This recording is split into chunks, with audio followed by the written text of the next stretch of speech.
ख्वाजा गरीब नवाज की कहानी। ख्वाजा गरीब नवाज, जिनका असली नाम मोइनुद्दीन चिश्ती था, 12वीं सदी के एक महान सूफी संत थे। उनका जन्म 1140 ईस्वी में ईरान के सिस्तान में हुआ था। उनकी कहानी एक बहुत ही प्रेरणादायक सफर है जो दिखाता है कि कैसे एक व्यक्ति ने अपना जीवन लोगों की सेवा और प्रेम के लिए समर्पित कर दिया। शुरुआती जीवन। मोइनुद्दीन चिश्ती बचपन से ही बहुत ही शांत और आध्यात्मिक प्रवृत्ति के थे। जब वे 15 साल के थे तब उनके पिता का निधन हो गया।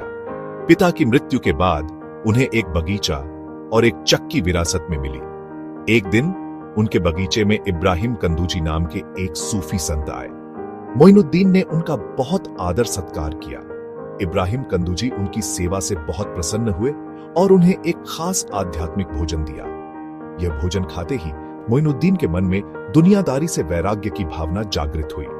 उन्होंने अपनी सारी संपत्ति बेचकर गरीबों में बांट दी और सच्चाई की तलाश में निकल पड़े। आध्यात्मिक यात्रा और शिक्षा।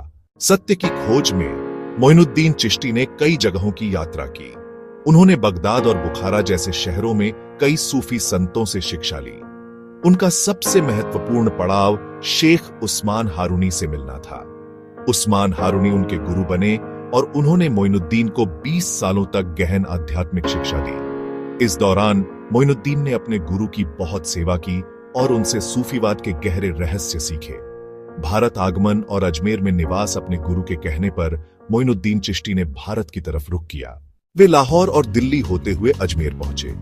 उस समय अजमेर पर राजा पृथ्वीराज चौहान का शासन था। मोइनुद्दीन चिश्ती ने अजमेर में अपना डेरा डाला और लोगों को प्रेम, शांति और भाईचारे का संदेश देना शुरू किया।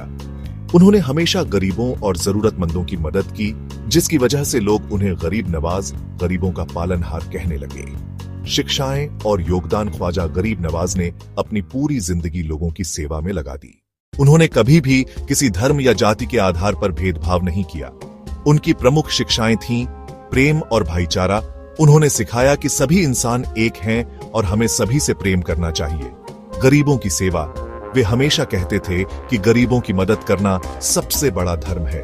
सादा जीवन। उन्होंने खुद भी बहुत सादा जीवन जिया और आडंबरों से दूर रहने की सलाह दी। उनकी शिक्षाओं ने समाज में एक नई चेतना लाई और लाखों लोग उनके अनुयायी बन गए। आज भी अजमेर शरीफ में उनकी दरगाह हर साल लाखों लोगों को आकर्षित करती है, चाहे वे किसी भी धर्म के हों। यह दरगाह प्रेम, शांति और एकता का प्रतीक है। ख्वाजा गरीब नवाज का निधन 1230 ईस्वी में हुआ, लेकिन उनका संदेश आज भी जिंदा है। उनकी कहानी हमें